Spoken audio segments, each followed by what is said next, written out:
আজ ভারতী লোকনাথ ব্রহ্মচারী আশ্রমে শিব পূজার আয়োজনে মন্দিরটা অনেক সুন্দর করে সাজানো হয়েছে। ভিডিওটাকে স্কিপ করবেন না। আমরা এখন চলে যাব মহাশ্মশানে। মহাশ্মশানের গেট তো দেখাই যাচ্ছে, সাথে থাকুন। আমরা এখন চলে যাচ্ছি মহাশ্মশানে শিব পূজার আয়োজনে ডাক বাজানো হচ্ছে। দেখতেই পাচ্ছেন কি সুন্দর ডাক বাজানো হচ্ছে। সাথে থাকুন, আর অনেক কিছু দেখতে পারবেন।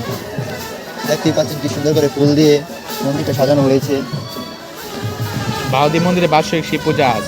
এই শুভ দিনে যে নেমে মহাদেবের নাম সে হবে পরম ভাগ্যবান। হর হর মহাদেব। হর হর মহাদেব।